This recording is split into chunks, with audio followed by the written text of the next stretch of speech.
Sherry Sword, and I am the Vice President of Communications with the Better Business Bureau. And the Eclipse Integrity Awards is my baby. It is probably the most favorite part of my job. I love it. And I will be your go-to person throughout this whole process. Don't hesitate to give me a call. Don't hesitate to send me an email. I am there to answer any question that you may have and help however I can. And I'll tell you some additional ways that I can help you as we go through the process. But I do want to thank you for taking time first and foremost out of your schedule to come and learn a little bit more about the process. Hopefully I'll take a little bit of the mystery out of it, a little bit of the fear out of it, and make it easier to go through this process. I have two lovely ladies here that are also going to do the same, and they are past winners who have gone through the process of putting these books together, who will actually walk you through how they did it, offer some suggestions, answer your questions, give you feedback. So they are more important than I am here at this event, I think, because they have been through it, they've lived it. So you will be able to pick their brains as well and get some of their best practices from them. Couple of housekeeping things. If anyone needs to use the restroom through the process, they are right out this hall. And they are on the right side of the hallway. It's the first cutout in the hallway, so feel free. We're going to keep this real informal. So if you have any questions, just stop me and say, hey, Sherry, I have a question. I'll be happy to answer it right then. I'm a very casual person, so do not hesitate to ask me any questions. But we will go ahead and get started a little bit. And then the other thing I want to do is kudos to you as well, that you have a business that's been nominated or a nonprofit that's been nominated, or that you work for that you think is fantastic for this opportunity. So that's awesome in and of itself that you have that kind of an organization. So I give you all props for that.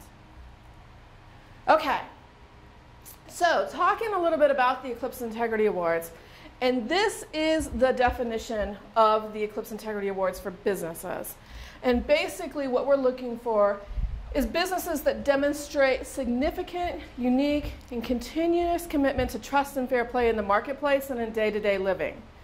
So things that you should put in your book should show that you have high ethical standards, that you honestly compete, that you're truthful and accurate with your advertising, which is how the whole Better Business Bureau system got started, that you exceed your customers' expectations, you have high-quality products, that you contribute to the quality of life of your employees, you exercise fair play, have outstanding internal business practices, are recognized in the industry, and are accountable. Here's my suggestion to you that I've heard other nominees have done. As you're going through and putting together your binder, print this out and put this up somewhere. It can help you decide what to put in your book and what not to put in your book if you start looking at it going, I can't fit it all in.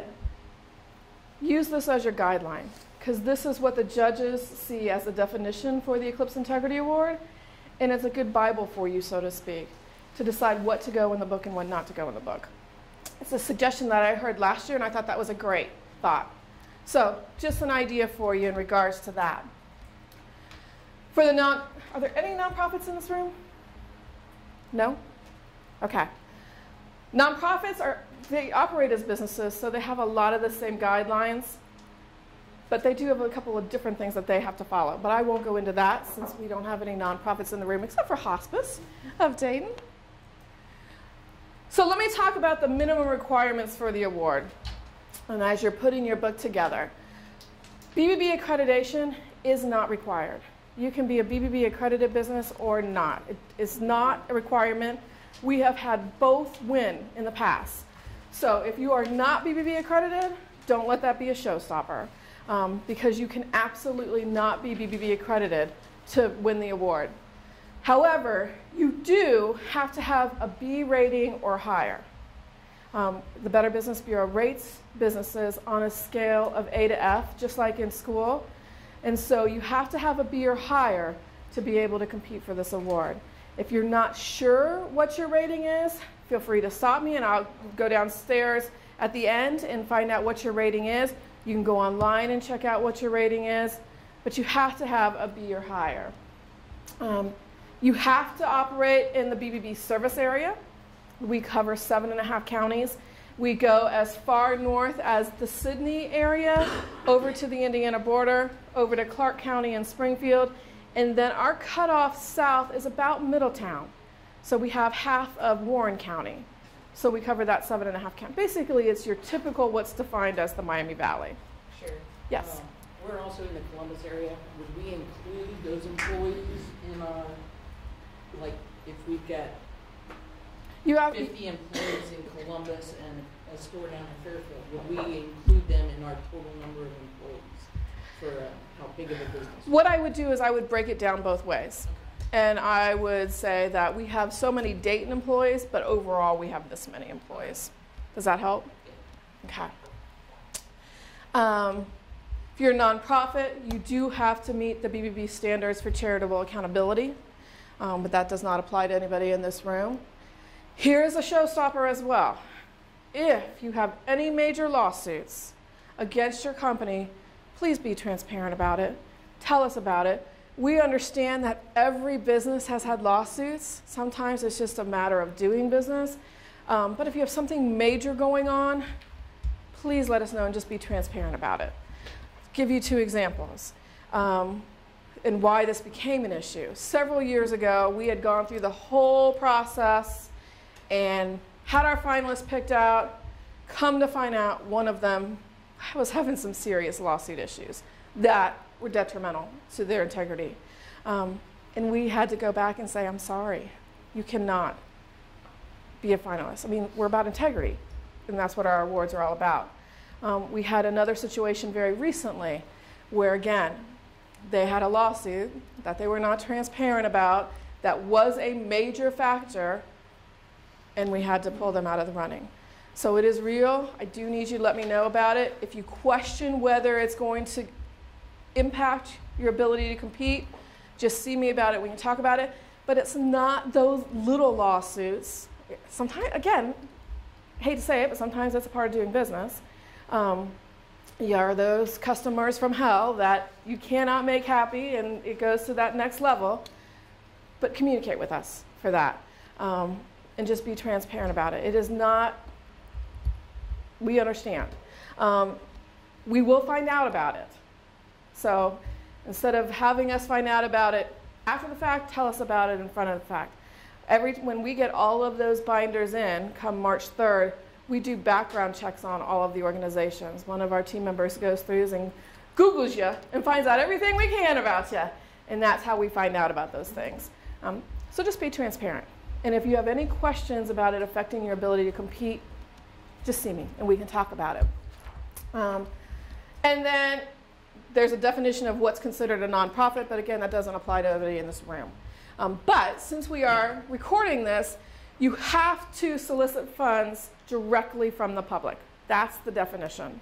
So, because there are a lot of different ways to define nonprofits.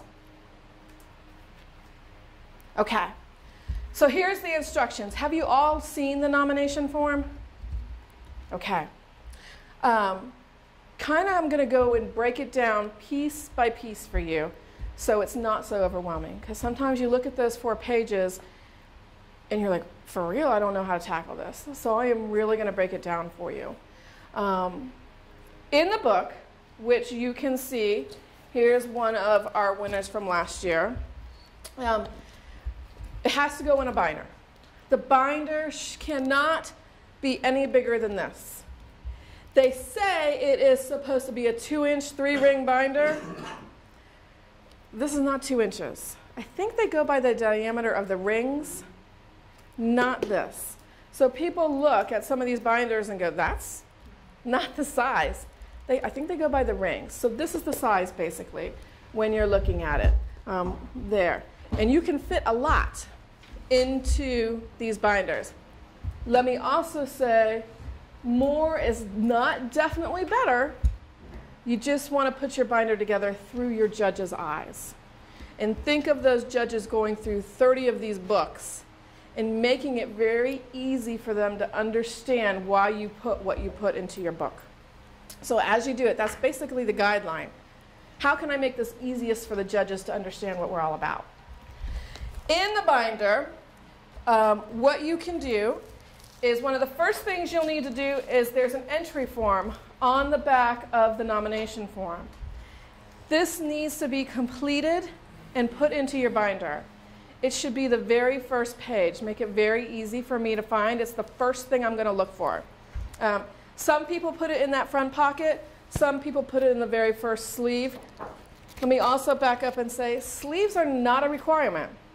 But it is, I think most people, you do use the sleeves. But don't feel that they're a requirement if you do not want to use them. But they either put it in the first pocket or here.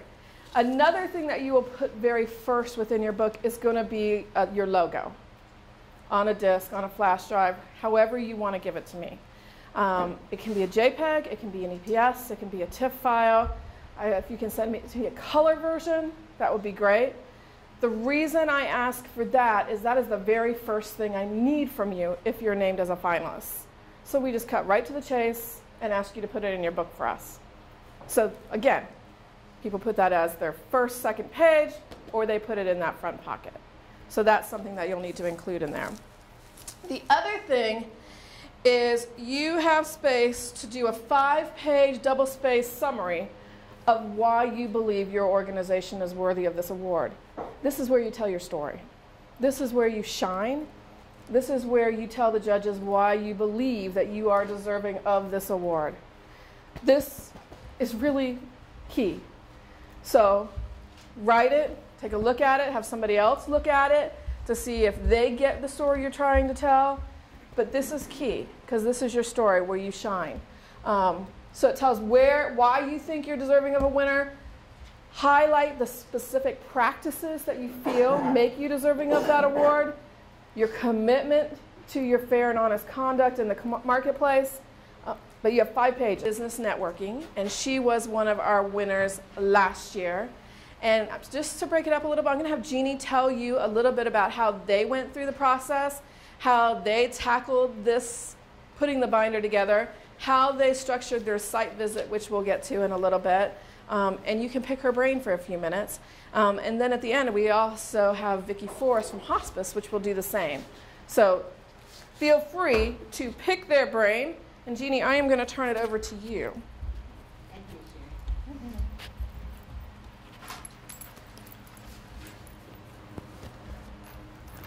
Well, I appreciate you, Sherry, asking me to come and share this morning. It's a really pleasure because this is such an honor. Sherry's asked me to come and share with you how we approached the nomination binder, how we designed the site visit, how the impact of winning the award has had on our organization.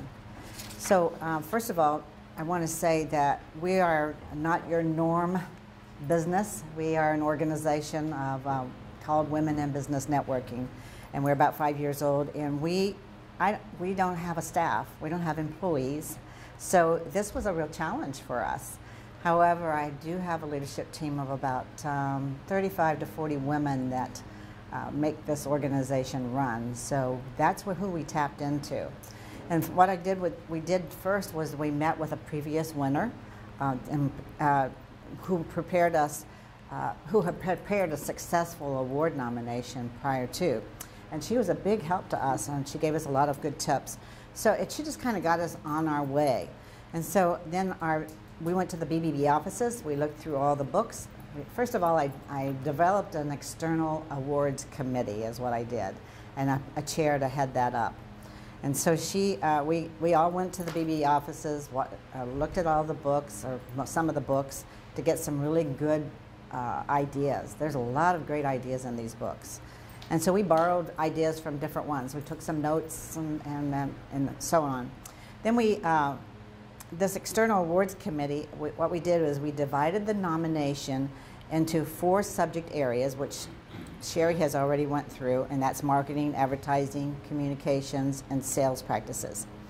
We contacted the leadership of WIBN to generate examples that evidence integrity in the way WIBN does business. And then that team literally gathered everything they could from everyone that would relate to what was needed for each of the categories. Each team member took a category and developed all the information that was needed for the binder. We gathered photos, awards, letters of recommendations, and all were completed and compiled. or collected and compiled. Each team member organized all the items collected in the edition to writing up brief descriptions of all those that were needed. We began in late August or September, early September, meeting monthly to review the work in progress for each team member. And then we finalized the binder at the deadline date in March. Designing the site visit, that was interesting also, because we don't have a brick and mortar office or building or business, so we were invited to one of our members' businesses to hold our site visit, and we had a beautiful room to do that in. And we felt, because of our organization is focused on providing women opportunities to grow both professionally and personally through education, resources, and recognition, it would be best for the judges to hear their story about how WIBN has impacted their lives and their business. So that's what we did. We coordinated a group of women, probably 10 to 15 women in this room, and we had them all stand and be prepared for when the judges entered the room. They almost looked like a choir. So they were all standing there waiting for the judges to come in. We introduced ourselves to the judges, and each woman proceeded to step out individually and tell her story about how WIBN has impacted their business. And so it was pretty amazing. It was a bit impactful, really it was. So then when then Sherry asked me to share with you the impact of winning that award. And for me, I believe that there can be no greater honor than the Eclipse Integrity Award in this community. And it instilled a sense of accomplishment within our company, with our organization. It became an integrity, becomes integrity that drives everything. And it's a reflection of who we are and what we do and how we wish to conduct ourselves professionally and personally in our personal lives. And most importantly, the award has provided us with enhanced awareness in our community. It's increased our membership. It's increased attendance in our events. And most importantly, it truly represents the history of WIBN. And the biggest piece of the excitement was this beautiful award that we received. And you may ask, why don't I have a picture of this award rather than the award?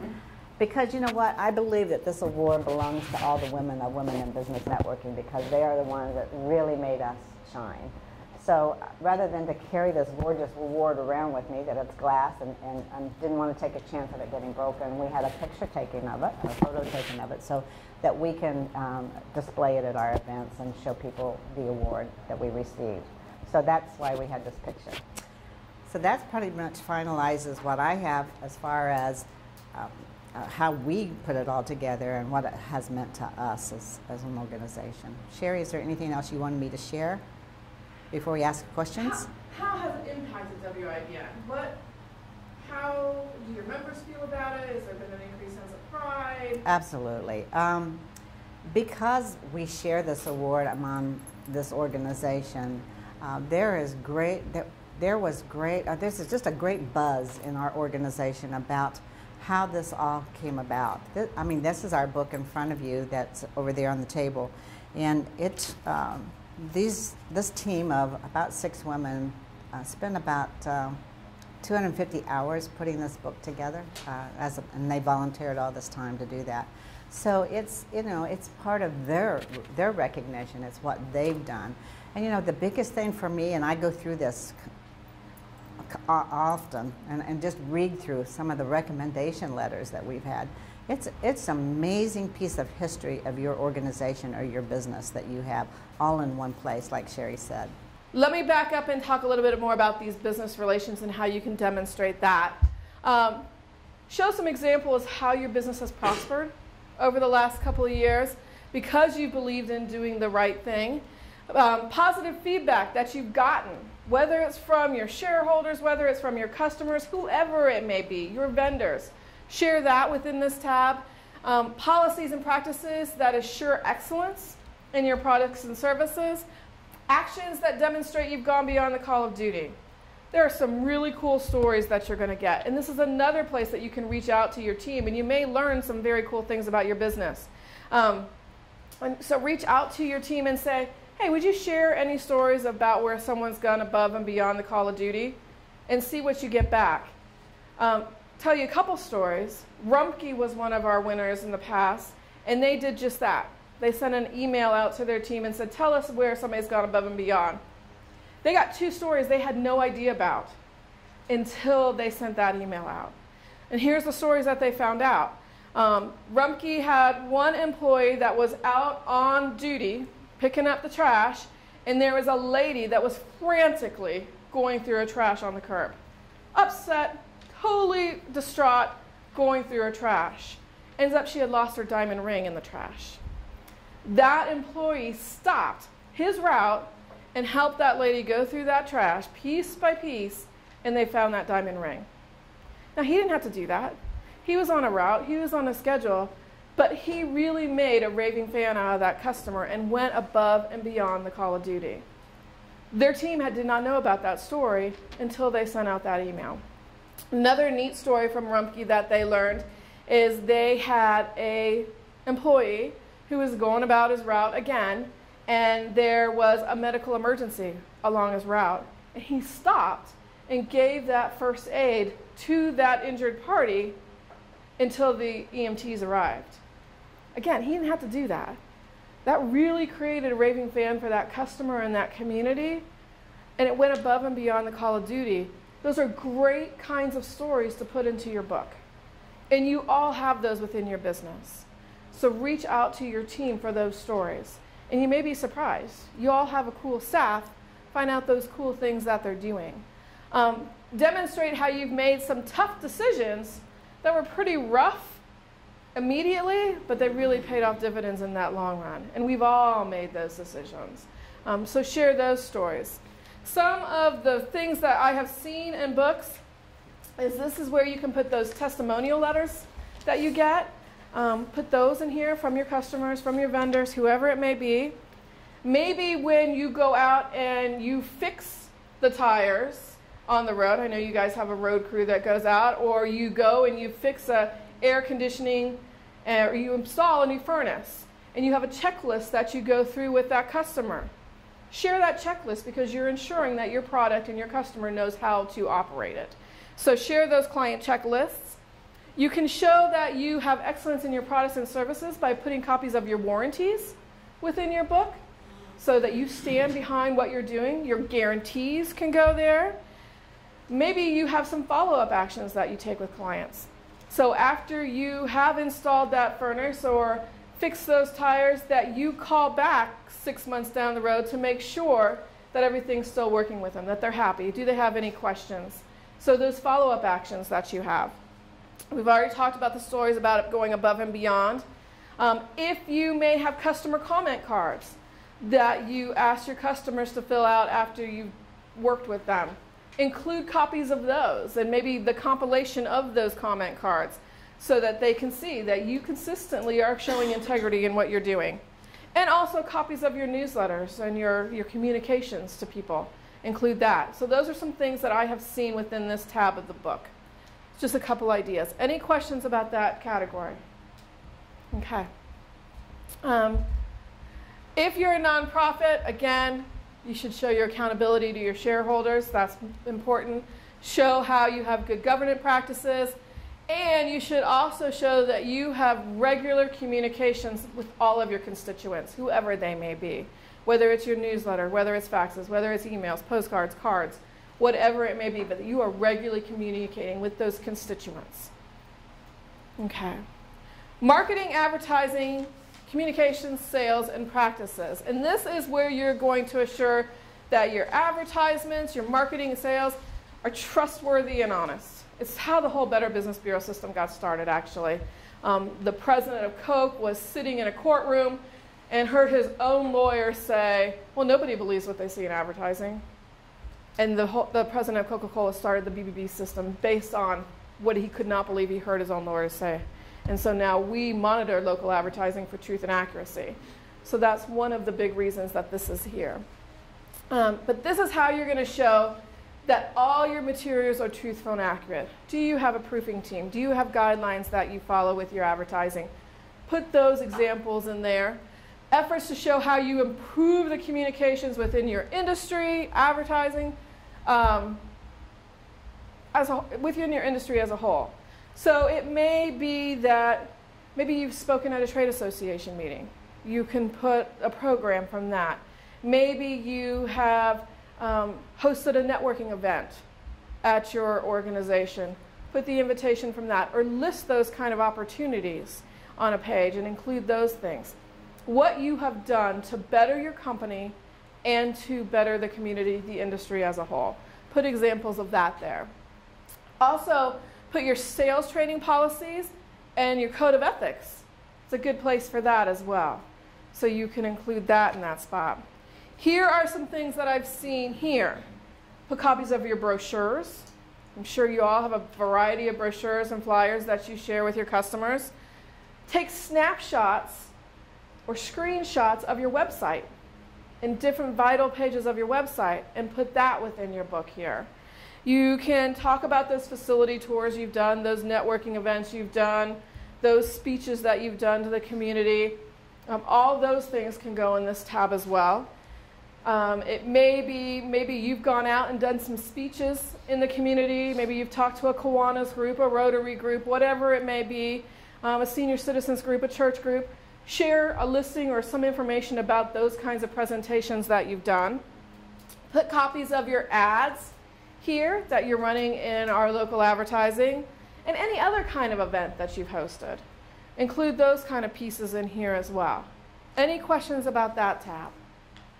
You are such a quiet group. Is it just because it's so early? All right. The next one is the reputation within the industry and the community. And I think this might be the hardest one for people.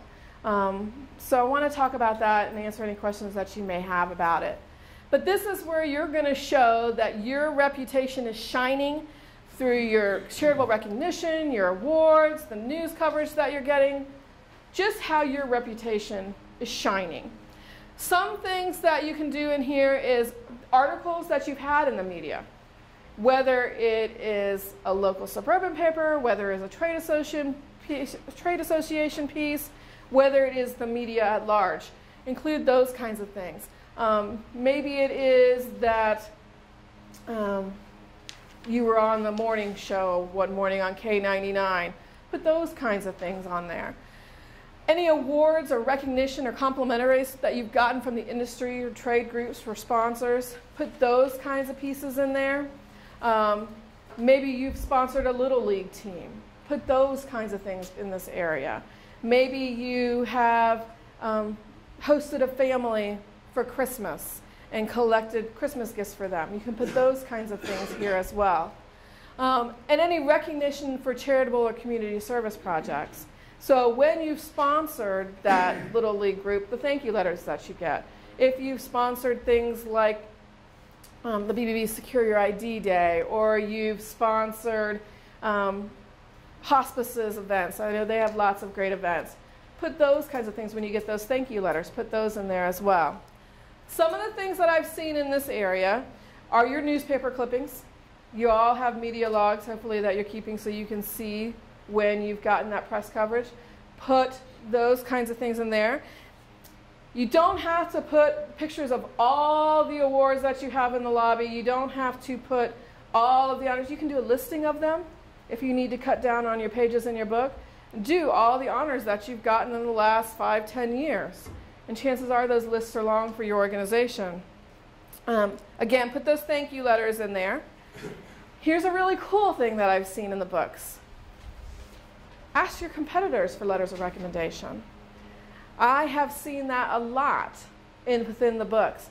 And what better praise is theirs for your competitor to say what an awesome job you do. So ask competitors. Again, that's one of those opportunities where you're going to reach out. So you're reaching out to employees, you're reaching out to your board, you're reaching out to your leadership, your customers, and those competitors. And have them include stories in there.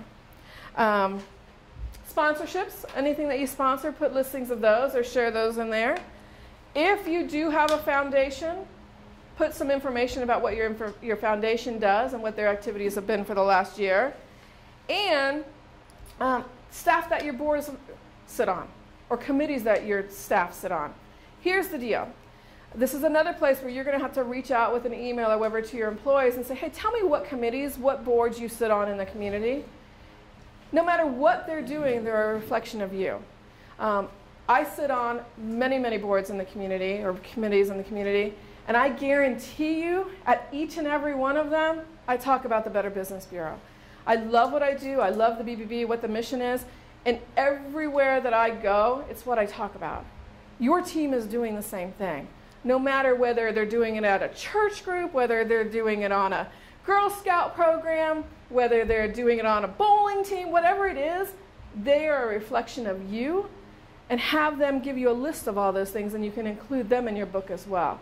It really shows your reach in the community, and they are talking about you. Because I know I talk about the BBB everywhere I go. Ken does, Tierney does, and I'm sure your team does as well. Let me say first, Sherry has done an incredible job, and Sherry is tremendous throughout this process as you go through it. If you have questions, Sherry's wonderful. She's a great resource. She will prompt you if you forgot to include something that's essential. She's a wonderful resource.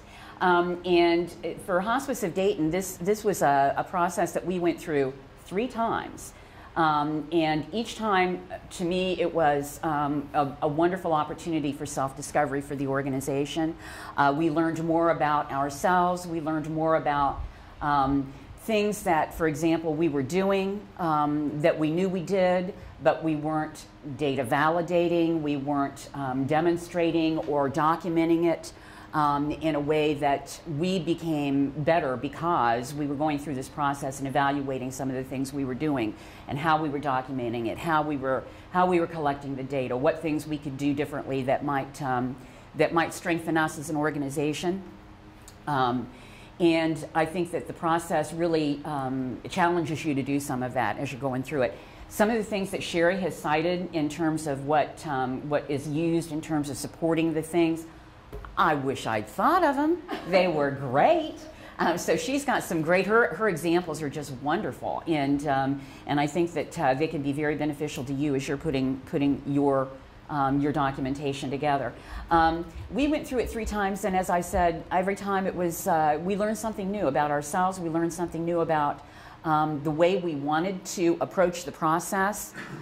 In putting the book together, I think it's a challenge because there is a lot of information that you're trying to compile. We tried to really put the document together increasingly with each progressive year we did it in a way that really most directly tied directly to the requirements for each of the individual sections of the book, and that were clearly tied directly to those areas. The presentation in the introductory piece we used as a kind of introduction to ourselves, but we also tried to tie it directly to the other supporting documents and kind of cite them in the opening 5 pages, which is in itself a real challenge to get to 5 pages to cover all of this information. You need a good editor, I'll tell you that. That's one thing that's beneficial, because to do that in 5 pages is a real challenge. The site visit for us was an opportunity. We're a facility that people don't voluntarily go to very often. So for us, it was an opportunity to demonstrate how what we do is reflected in the facility that we have. And it really gave us an opportunity to show off the things that we've tried to incorporate into our facility that reflect our mission and that demonstrate the kind of commitments we have to patients and families to be able to provide peace and serenity and comfort and compassion. And it gave us an opportunity, most importantly, I think, to kind of introduce our staff a little bit and allow people to see our staff at work, because that's, for all of you and for us, those are the people that do they are your mission. They represent what your organization is, and I don't think there's any better validation of who you are as an organization than the people that work for you. And to be able to allow the judges to have some interaction there is very beneficial. And to have your staff have the opportunity to show off is very beneficial.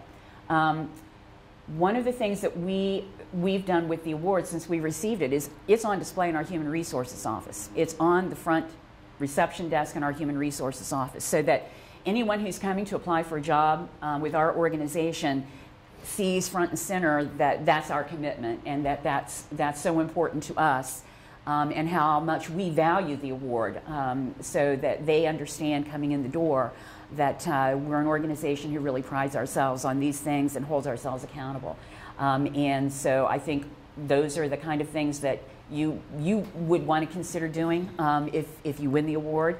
It's not only a validation of your organization and your staff, but it's something that really can represent you to every part of the community externally. We've used the example of the award and the logo for the award in some of our advertising.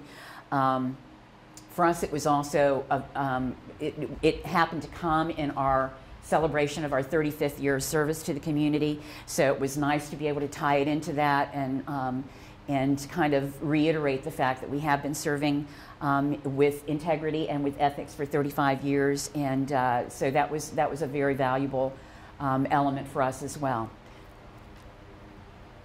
I don't know if you have any questions. What did you do differently after the first couple of times? Iteration? I think we really honed the messages more. I think we really narrowed down. For example, one of the things I know that came up in one of the earlier submissions, we had cited the members of our board, but we had not necessarily detailed the activism of the board, how critically involved they are in the decision-making process, our performance improvement process, our ethics evaluation, our ethics committees. So those are the kind of things that we documented. I mean, we knew we were doing them, but we didn't know how to demonstrate that. So we improved, I think, our ways to document and demonstrate that as we subsequently submitted several awards later. Do not hesitate to turn to her. Yeah, please feel free to call or reach out, email, contact me in any way. Be happy to help in any way I can. We're a nonprofit, but I do think that there are a lot of commonalities with anyone who's operating within this community, who's reaching out to serve people, and we're all in the service industry, one way or another. So that's one thing we all have in common, and we'd be happy to share any information we can that would be helpful to you. And she'll be here for a few minutes afterwards. You can pick her brain individually. She again is a great resource. I am happy to be able to call her a friend. So known her for many years. I'm sure she'll be able to help you. Okay, so talking a little bit more about the awards and kind of wrapping things up in a nutshell for you. There are 6 awards that will be given. 4 will be given to businesses, and they're broken up by number of employees. So I cannot tell you how many employees is going to define the small, the large, the extra large, or the medium. I can't tell you that. Likewise, employees are the same way. They're broken up by number of employees into 2 categories, small and large.